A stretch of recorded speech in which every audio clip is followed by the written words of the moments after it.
É início do século XX. A América muda de maneiras nunca imaginadas.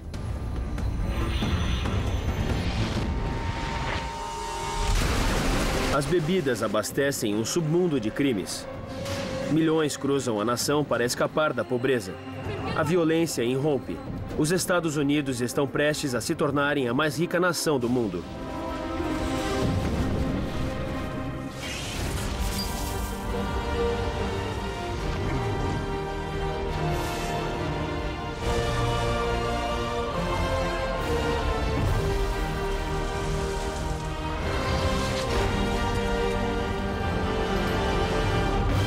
América, a saga dos Estados Unidos. 1900, início da maior explosão de consumo que o mundo já viu. Expansão. Mas nada disso vai acontecer sem a descoberta do que está por baixo da poeira do Texas. Petróleo. O petróleo vai abastecer o século XX e construir o mundo moderno. Alguns o chamam de ouro negro.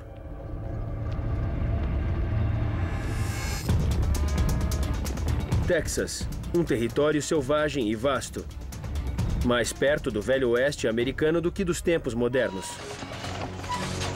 Os irmãos Hamill, Al, de 24 anos, ex-pecuarista, e Kurt, de 28, ex-vendedor. Eles são uma nova geração de pioneiros na fronteira americana, petroleiros, jovens, rudes e ambiciosos, conhecidos como os melhores no ramo. O início do petróleo foi muito duro. Tudo era difícil de se fazer. Não conhecíamos nada, só a superfície da terra. O petróleo tinha acabado de ser descoberto no Texas, mas os poços eram pequenos. Exploradores têm um palpite de que essa pequena colina ao leste da cidade de Houston tem petróleo.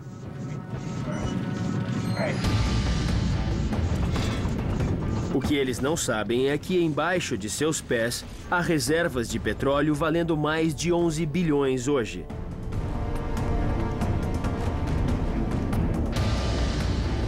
Em lugar algum do mundo se descobriu tanto petróleo antes. Os primeiros exploradores a lidar com essas reservas vão ficar muito mais ricos do que poderiam sonhar. O campo que os irmãos Hamill vão perfurar vai se tornar uma lenda. Ele se chama Spindletop. Até o fim da década de 1850, o petróleo tinha sido um incômodo para as pessoas. As pessoas que queriam cavar poços d'água e encontravam petróleo, por acaso, se consideravam umas azaradas. Mas com o desenvolvimento das estradas e a Revolução Industrial, pela primeira vez, as pessoas começaram a procurar o petróleo. Até recentemente, o óleo de baleia comandava o mercado. Ele era usado em lampiões para iluminar casas e ruas. Mas as baleias foram caçadas até quase a extinção. Uma descoberta as salvou: o petróleo. Formado por restos de pequenos organismos nos oceanos do mundo, ele está lá há uns 116 milhões de anos. Nativos americanos o usavam como remédio.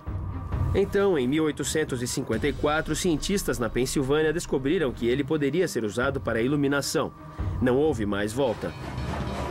O carvão ainda domina a indústria, abastecendo trens e fábricas, mas ele é sujo e menos eficaz. Uma tonelada de carvão tem metade da energia de uma tonelada de petróleo. No lugar certo, com a máquina certa, a fortuna será certa. Esse é o sonho americano. Essa é a terra da oportunidade onde tudo é possível se você arregaçar as mangas e trabalhar. Exploradores tentaram perfurar Spindletop antes, mas todos os poços anteriores se esvaziaram. A terra é ótima para o cultivo, mas péssima para a perfuração. Poços anteriores atingiram centenas de metros de areia e falharam. Os Hamill ganham $6,5 por cada metro perfurado, o maior preço. Quando investidores pagam o máximo, eles esperam resultados. O contrato paga a eles até 366 metros. Se eles não atingirem petróleo até lá, acabou e ninguém fica rico. Está bom, está bom. Agora, eles estão em 120 metros. Buscar petróleo é um trabalho perigoso. 6.000 morrem em explosões de petróleo a cada ano. A maioria das máquinas são primitivas e quebram as rochas batendo nelas com um objeto pesado em um cabo. Mas isso é areia. Não se pode abrir caminho na areia. Os Hamill apostam numa tecnologia revolucionária, um motor a vapor que insere uma mangueira no chão. Até agora, ele conseguiu ultrapassar mais de 150 metros de areia e pedra sem falhar. Mas aos 180 metros, acontece um desastre.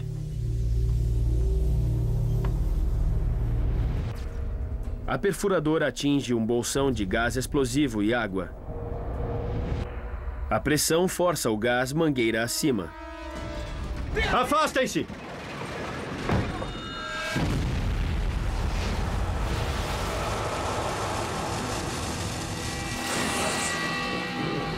Eles tiveram sorte de sobreviver. Eu vejo um paralelo entre a cultura da exploração e a cultura do empreendedorismo. Você faz todos os estudos, planeja tudo, acha que está tudo ótimo, mas cava e não tem nada lá. É muito difícil de prever. O progresso é lento. É uma luta a cada metro. A areia é muito fina, até mesmo para essa perfuradora. As paredes do buraco começam a desabar. Normalmente, esse tipo de perfuração bombeia água no buraco para sustentar suas paredes. Mas a areia é muito fina e a mistura muito rala. Eles precisam de um líquido mais grosso. São forçados a improvisar usando apenas o material que têm à mão: água, terra e vacas. Trouxemos um pequeno rebanho de gado e deixamos eles soltos em uma poça d'água próxima. O gado passou por lá e fez muita lama para nós. A resposta a todos os seus problemas é a lama.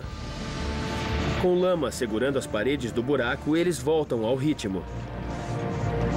Daí em diante, operávamos a perfuradora 24 horas por dia. A inovação de Kurt ainda é usada hoje, só que agora as perfuradoras usam um componente sintético. Mas esses fluidos de perfuração ainda são chamados de lama. 10 de janeiro de 1901. Os Hamill estão perfurando há mais de 2 meses. Eles passaram dos 330 metros e ainda não acharam nada. Mais 30 e eles terão que parar. Então, eu me aproximei e olhei pelo buraco.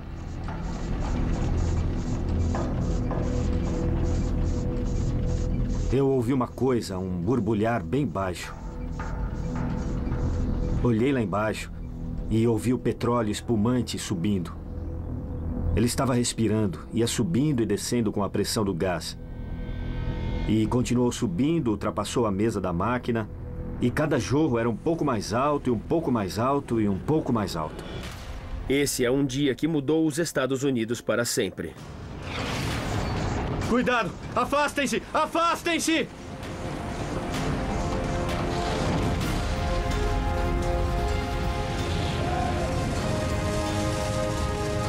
Finalmente, ele subiu com tal força que passou direto pelo topo da torre de perfuração. Um geyser de petróleo atira quase 61 metros no ar. Os Hamill esperavam 50 barris por dia, mas o poço logo estaria bombeando 80 mil, tornando os Estados Unidos o maior produtor de petróleo do mundo. Do dia para a noite, os investidores que financiavam a perfuração ficaram quase 40 milhões mais ricos, e os irmãos Hamill viraram lendas. O petróleo jorrou do chão e foi cuspido por dias e dias até que eles pudessem controlá-lo. Isso marcou o início da era do petróleo nos Estados Unidos e talvez no mundo também.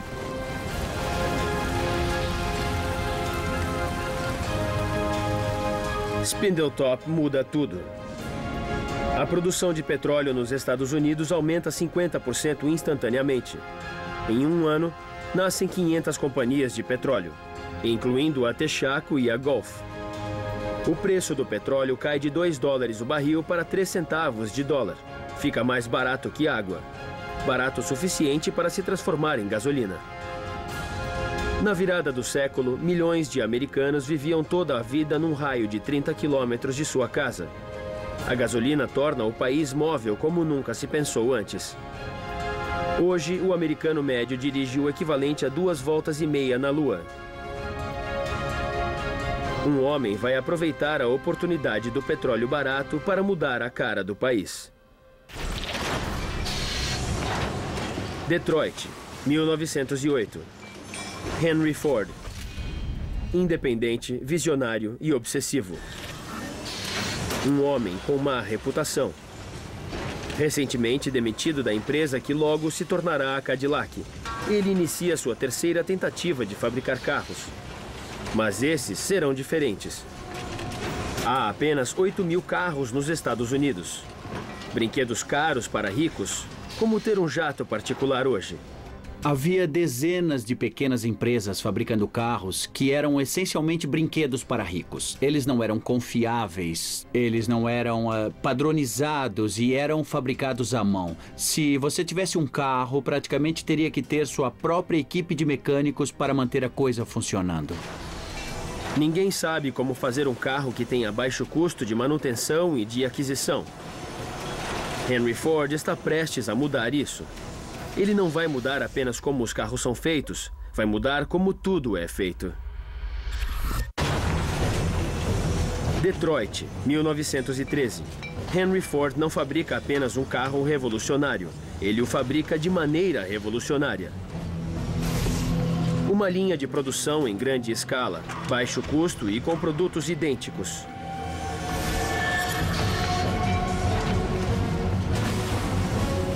O homem que posiciona a peça não a parafusa. O homem que põe o parafuso não põe a porca. E o homem que põe a porca não a aperta. O trabalho é padronizado, simplificado. É uma maneira mais eficiente de se fazer tudo. A produção em massa toma o país e muda o mundo. Para ser um operário de linha de montagem, você não tinha que ter muito conhecimento, não precisava ser mecânico de formação ou o que quer que fosse. Você só tinha que aprender a virar a mesma chave inglesa no mesmo parafuso 5.000 vezes por dia, e seu trabalho era esse. Os preços desabam. Em 1913, um modelo T custava 2 anos de salário. Em 1924, custa apenas 3 meses. O modelo T, sem dúvidas, é um dos principais objetos na história americana que mudou o país. O que Henry Ford desenvolveu foi o carro para o homem comum.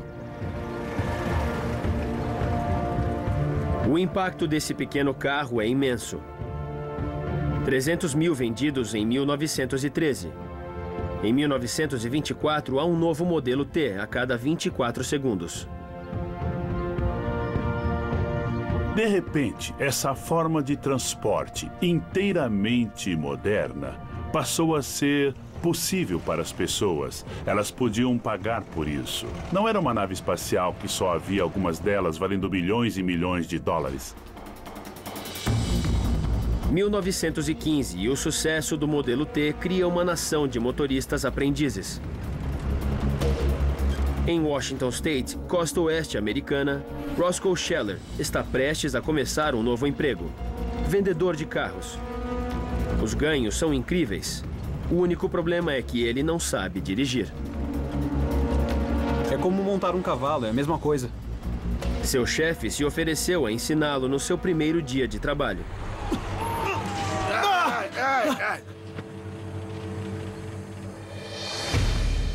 Logo, Roscoe tinha seus primeiros clientes. Por sorte, há um manual chamado Como Dirigir um Automóvel.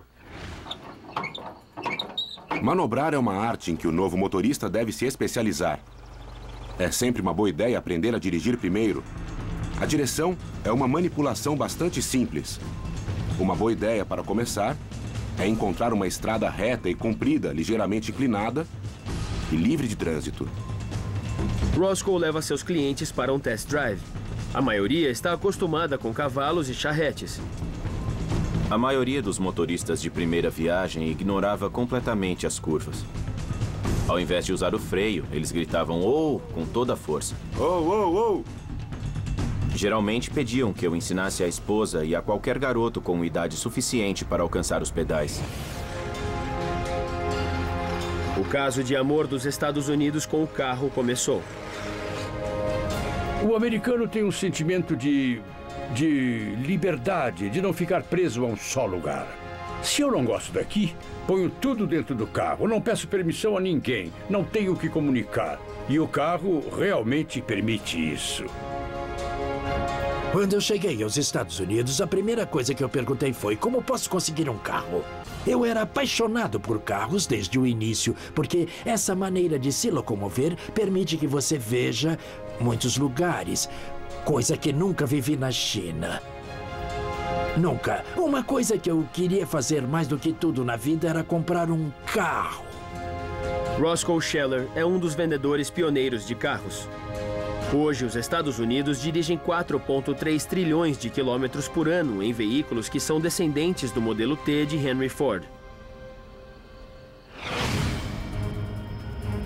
Nos anos 20, os carros estão transformando as vidas de milhões. Agora, você não precisa mais morar perto do trabalho. Os carros criaram os subúrbios gigantes, novas estradas e centros comerciais com estacionamentos gigantes. O maior espaço urbano de todos, Los Angeles, o centro de uma imensa indústria de entretenimento. 800 filmes produzidos por ano na década de 20, o dobro da quantidade de hoje. Negociações de terras estão a todo vapor. No topo da colina, uma empresa de corretagem compra 200 hectares. Eles contratam pedreiros da Itália para construir mansões de luxo com vista para a cidade. Casas dos sonhos perfeitas para os magnatas do petróleo e as estrelas de cinema. Para valorizar seu investimento, a maior placa de propaganda do planeta. 4.000 lâmpadas anunciam o nome desse luxuoso empreendimento. Hollywoodland. O diretor de cinema Busby Berkeley compra a primeira casa no local. Ela devia ser uma placa temporária, mas em 1949 o final é removido e se torna apenas Hollywood.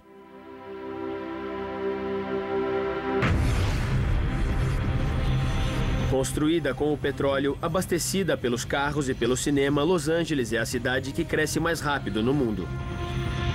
Mas nada desse crescimento incrível seria possível sem um outro ingrediente vital: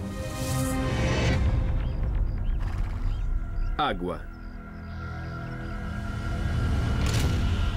William Mulholland, um imigrante irlandês tenaz e implacável, superintendente da Companhia de Água de Los Angeles. 1904 e Los Angeles está ficando sem água. Isso é manchete nos jornais. Mulholland precisa descobrir mais. Sua reputação está em jogo. A história do Oeste é a história da água. Porque você não pode transformar essa região que tem solo fértil e deseja desenvolvimento sem esse recurso incrivelmente escasso no Oeste. Sul da Califórnia. A chuva cai a menos de 5 centímetros por ano. As temperaturas chegam a 57 graus Celsius. As montanhas ao redor ficam cheias de chuva. O problema é que ela fica lá. Los Angeles tem apenas um rio pequeno. Ele fornece só uma fração da água de que a cidade crescente vai precisar. A Califórnia fica às margens do grande deserto do oeste. E para que um número maior de pessoas possam viver nas cidades, a água deveria ser deslocada das montanhas da Califórnia para as cidades onde as pessoas viviam na época. Mulholland deve encontrar água. O destino do sul da Califórnia está em risco.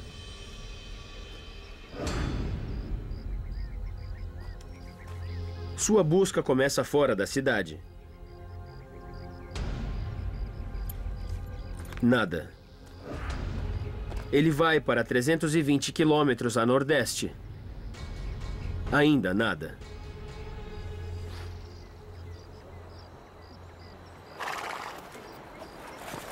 Finalmente, ele alcança uma área chamada de Owens Valley. Ela é perfeita. A água que vem das montanhas forma um lago enorme de 280 quilômetros quadrados. E o resultado é um oásis de terras férteis. O povo local a chama de Suíça, na Califórnia. Ajudada apenas pela gravidade, essa água podia fluir até Los Angeles. Só seria necessário um aqueduto. Parece simples, mas o desafio para os engenheiros vai ser fenomenal.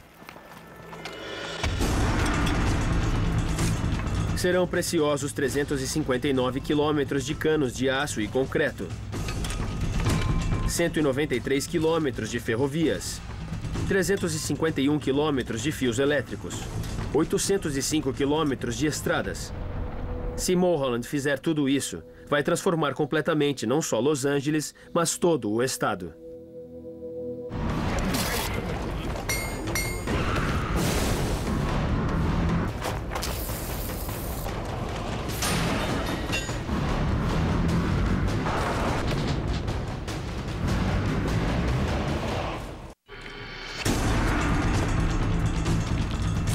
O aqueduto de Los Angeles.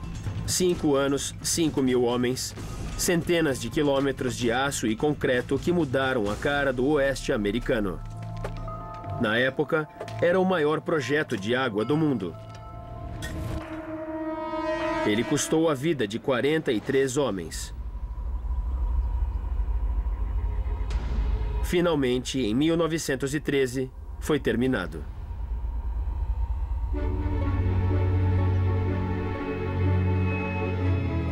Isso é de vocês.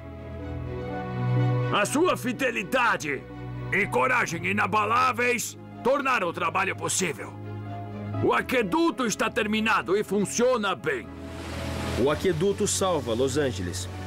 A cidade cresce de 250 mil em 1900 para 2 milhões em 1930. O investimento do governo federal em projetos que levam água para o oeste forma mais profundamente o caráter da região oeste que todos os cowboys, arados, trens e pioneiros que já existiram. Mas para Owens Valley, a fonte de água é um desastre. O lago fica seco, criando um deserto gigante. Fazendeiros locais tentam explodir o aqueduto mais de 10 vezes. Mas é uma disputa sem futuro. Isso foi de fato muito controverso. Havia muita política nos bastidores, muito suborno. Isso deixou muita gente infeliz, devastou a região da Califórnia e sua fonte de água. Mas foi muito benéfico e talvez Los Angeles não pudesse ter crescido do jeito como cresceu sem que Mulholland planejasse o aqueduto para chegar àquela área. A terra de Owens Valley fica infértil por décadas. Mas nos anos 90, as autoridades de Los Angeles começam o longo processo de restauração. É verdade que, se você quer alguma coisa grande, deve abrir mão de alguma coisa grande para chegar lá. Nós sacrificamos nosso sangue, nossa fortuna para quase tudo de grande nos Estados Unidos. O aqueduto de Los Angeles continua sendo um dos esforços de engenharia americana mais ambiciosos. Quando construíram o aqueduto para levar a água através de um estado inteiro, isso foi uma grande proeza e mudou fundamentalmente toda uma parte do estado da Califórnia. Quando vou por cima da Califórnia hoje, sempre olho pela janela e vejo aquela faixa prateada, brilhante, que passa por todo o estado. Para mim é sempre muito mágico. 1914. O aqueduto tem 1 ano. A América expande. A Primeira Guerra Mundial cria uma grande demanda por armas, carros e petróleo. Em apenas 4 anos, a economia dobra de tamanho. Os Estados Unidos se tornam o país mais rico do mundo. 3 gerações depois do fim da escravidão, os negros sulistas estão de mudança em busca de uma vida melhor. Entre 1915 e 1930, 1,5 milhão seguem para o norte. 1 em cada 7 de toda a população afro-americana. Isso se chama a Grande Migração. O norte representava a terra prometida. Para os negros do sul, se você fosse para o norte, poderia trabalhar. Se fosse para o norte, não teria que sair da calçada onde estava quando um branco quisesse passar por ela. Se fosse para o norte, podia viver em locais melhores e seus filhos teriam uma melhor educação. Muitos vão para a fábrica de Ford em Detroit. Ford é o único a pagar o mesmo a trabalhadores negros e brancos, impressionantes $5 por dia. 5 vezes mais que o salário do responsável por uma fazenda na Geórgia. Mas pagamento igual não significa tratamento igual. Frank Harris é um engenheiro no local. Você podia colocá-los em um trabalho sujo e pesado, onde não haveria muitos brancos para reclamar deles. Mas se quisesse misturá-los nas linhas de montagem ou em qualquer outro lugar em que os brancos predominassem e eles pendurassem seus casacos encostando nos dos brancos, isso não dava certo. Muitos trabalhadores brancos temem perder seus empregos para a nova força de trabalho negra. O ressentimento está prestes a explodir. A negação do privilégio dos brancos, em contraste com a ambição dos negros querendo a terra prometida, inevitavelmente levou a uma explosão.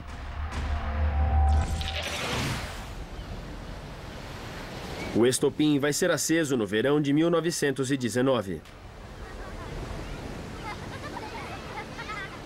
Chicago. Não há segregação oficial, mas ela está em toda parte, até mesmo nas praias de Lake Michigan. Brancos se recusam a vender suas casas a negros. Proprietários de Chicago fazem uma reunião. A invasão negra é a pior calamidade que atingiu a cidade. Os donos de propriedades devem se manter unidos, quarteirão a quarteirão, para impedir essa invasão. Domingo, 27 de julho.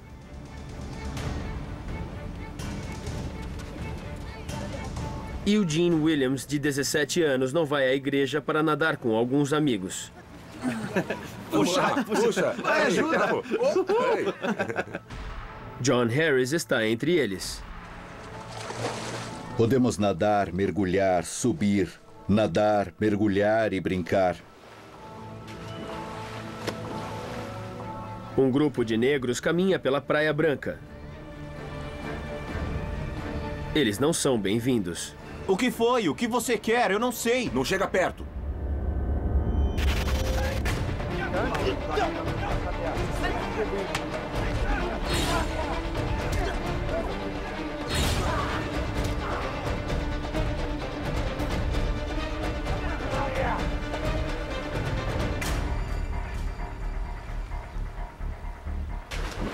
A balsa de Eugene também está naquela direção. Isso vai causar problemas.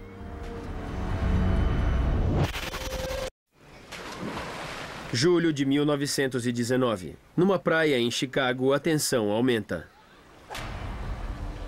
Um nadador branco joga pedras. John Harris acha que é brincadeira. Ele pegava uma pedra, jogava e a gente se abaixava. Um cara dizia, cuidado, e a gente se abaixava. Mas não era brincadeira. Isso é a tensão racial transplantada para a vida da cidade.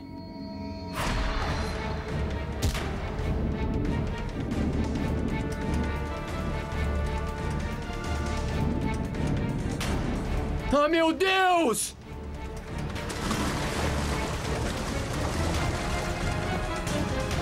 Socorro! Ele desmaiou! Quando trazem Eugene Williams de volta para a praia, ele está morto. O policial em serviço é Daniel Callahan. Ele se recusa a prender o branco que atirou a pedra fatal.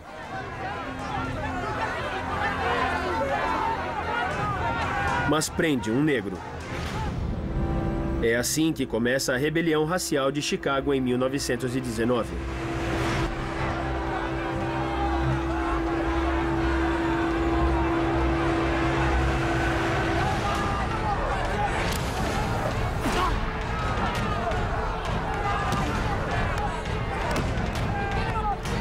8 dias sangrentos.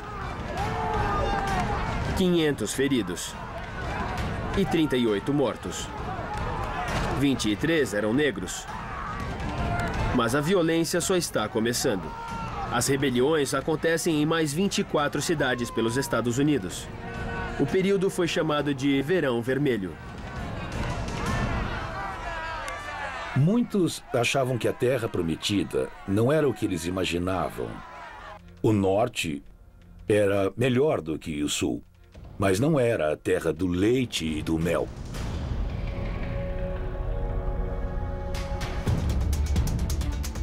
A divisão separando negros de brancos aumenta. Os guetos se expandem. Harlem, em Nova York. Paradise Valley, em Detroit. The Hill District, em Pittsburgh. O Sul, em Chicago. Separados, mas não iguais. Negros americanos estão de fora olhando. Mas os bairros negros também têm maiorias negras. E nos Estados Unidos, maioria significa poder. Em 1928, eleitores do lado sul de Chicago elegem Oscar De Priest, o primeiro congressista negro em uma cidade do norte.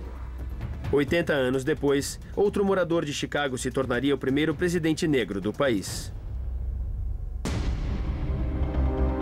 1920. O país está em um ponto de virada. Pela primeira vez, vivem mais americanos em áreas urbanas do que em áreas rurais. Cidades se tornam símbolos de decadência e perigo, jazz, cabaré e álcool. Ela vai tirar a camisa de suas costas e será expulsa da terra americana a chibatadas! Billy Sunday, jogador de beisebol aposentado que parou de beber. Ele é o pregador mais famoso no país. Eu vou até um jovem no cadafalso. O país tem um problema com o alcoolismo. Beba! Isso vai afetar a todos! No auge, há um bar para cada 300 pessoas. 20 vezes mais do que nos dias de hoje. 50% de todos os crimes envolvem o álcool. Quando você vai para casa cambaleante, praguejando para todos os lados? Billy Sunday não é o único que acha que o álcool está arruinando o país. Grupos religiosos protestam, industriais dizem que ele afeta a produtividade. Mulheres fazem campanhas contra homens bêbados que agridem suas esposas. Para muitos, o banimento total é a única solução. Em 16 de janeiro de 1919, a 18ª emenda à Constituição é promulgada. A proibição torna a fabricação e a venda de álcool ilegais. Esse período, no início do século XX, capturou a onda de desejo de se comandar a vida ao redor e de se formatar e inventar novas políticas que assegurassem que as pessoas as cumpririam e viveriam vidas virtuosas. Então a proibição é um grande experimento. Mas a proibição também cria uma nação de criminosos. Aí está um deles. Willie Carter Sharp, de 26 anos, aventureira e fora da lei. Ela é chamada de Rainha Veloz do Rum. É 1928 e a proibição está no 8º ano.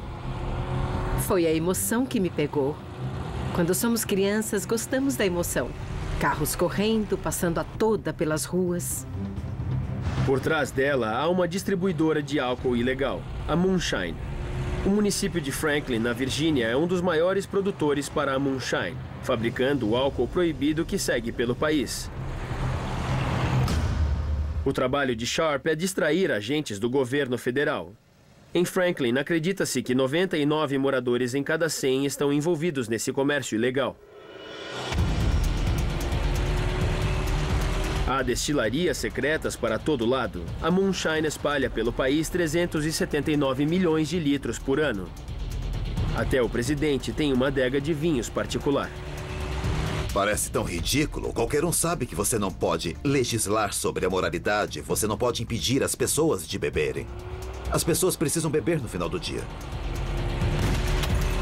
Burlar a lei é o novo esporte radical. Testemunhas locais veem Sharp em ação. Eu a vi passar pela cidade. Havia um carro federal atrás dela. Eles tentavam atirar em seus pneus. Ela dirigia a 120 km por hora e fugiu. Ela consegue fugir por causa disso. Um carro comum modificado para ter mais potência. Uma super bateria força ar a mais para dentro dos cilindros. O resultado é o primeiro carro americano modificado. Eles ficam tão populares que viram um novo passatempo nacional. A corrida de Stock Car. Ainda hoje, um cavalo de pau inglês se chama curva de contrabando. Mas há um lado negro no contrabando. O comercial de álcool ilegal vale dezenas de bilhões em dinheiro de hoje, e não é Willie Carter Sharp a encarregada dele. São os gangsters. O crime organizado tem influência nos Estados Unidos. Há os chefões da máfia como Lucky Luciano em Nova York, Frank Titi DeMaio de Kansas City, Joseph Iron Man Ardizon em Los Angeles, a família Licavoli em Detroit, Harry Rosen na Filadélfia, Charles King Solomon em Boston e em Chicago, o gangster mais famoso de todos, Al Capone. Ele ganha mais de $100 por minuto com o álcool ilegal, são 1.500 por dia. Mas sua sorte está prestes a mudar.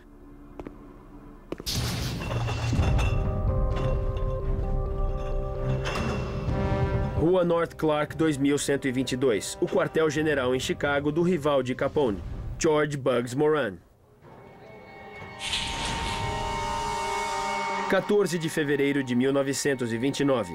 2 homens com uniformes da polícia chegam. Normalmente, a polícia sai sem fazer prisões depois de um rápido pagamento. Mas esse não é um dia normal. Esses não são policiais comuns. O que acontece no dia de São Valentino em 1929 vai mudar o curso da proibição nos Estados Unidos.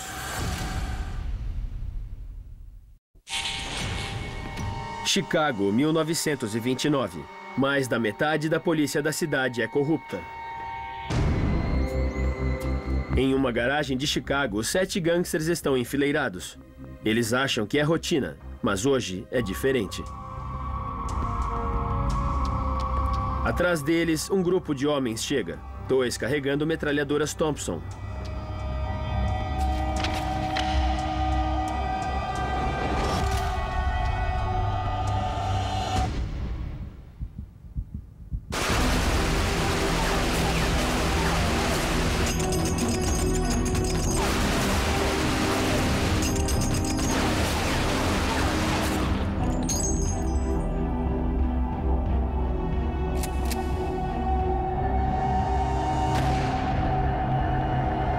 É o assassinato de gangue mais famoso da história. A questão é, quem está por trás do tiroteio? A polícia ou Al Capone? Detetives e fotógrafos lotam o local.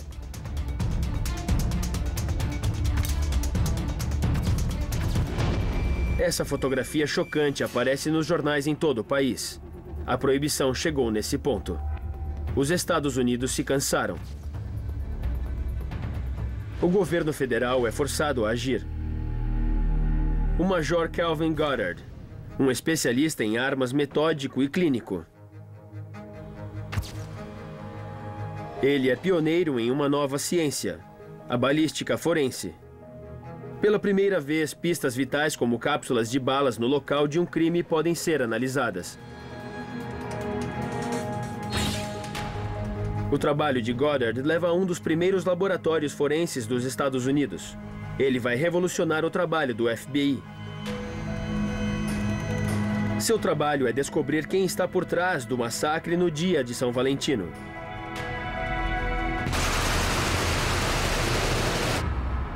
Quando uma arma dispara, ela deixa marcas únicas na cápsula da bala, como uma digital.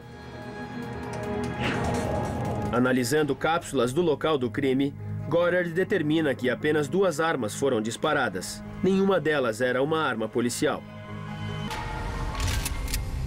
Tudo aponta para Capone.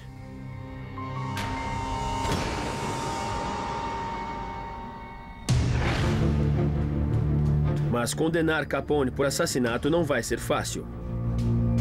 Ele tem um álibi. Estava na Flórida no momento.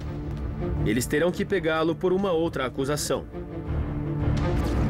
Frank Wilson, contador, é um tipo de combatente do crime bem diferente.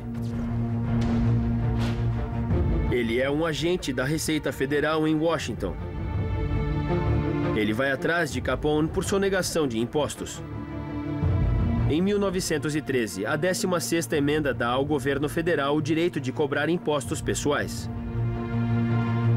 Até mesmo criminosos têm que pagar impostos.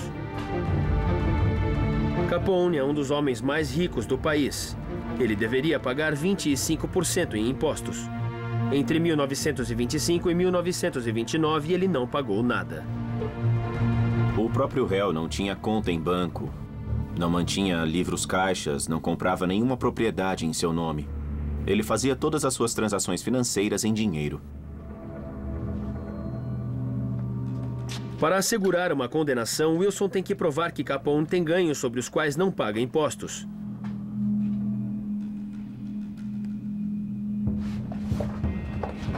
Ele descobre um livro Razão, confiscado de um negócio chamado de Tabacaria Hawthorne, que desconfiava ser fachada de Capone. Ele é um registro detalhado de uma casa de apostas, mas nenhum imposto foi pago sobre os ganhos desse negócio. Se Wilson puder estabelecer uma relação direta com Capone, ele pode processar o criminoso mais famoso da nação por sonegação de impostos. Wilson estuda o livro, mas não consegue relacioná-lo a Capone. Então há uma virada. A caligrafia. Uma comparação cuidadosa da caligrafia no livro com outras de vários funcionários da organização Capone determinou que a escrita pertencia aos gerentes e ao caixa da tabacaria. A letra prova a relação de Capone com o negócio. É a evidência crucial. Em 18 de outubro de 1931, Al Capone é considerado culpado por sonegação de impostos e é sentenciado a 11 anos de prisão. Frank Wilson descobriu que ele não pagava seus impostos e o estranho é que esse homem fez tantas outras coisas, ordenou a execução de muita gente, foi responsável pelo assassinato de pessoas e o pegaram por sonegação. Impostos não são pouca coisa. A proibição foi um desastre. Ela aumentou bastante o poder do crime organizado. Isso custou ao governo bilhões em impostos perdidos. Gangsters como Capone ficaram ricos às custas do país. Mas agora, mais que nunca, o governo americano precisa de dinheiro. O colapso do mercado de ações americano em 1929 deixou a economia no chão. O governo está falido.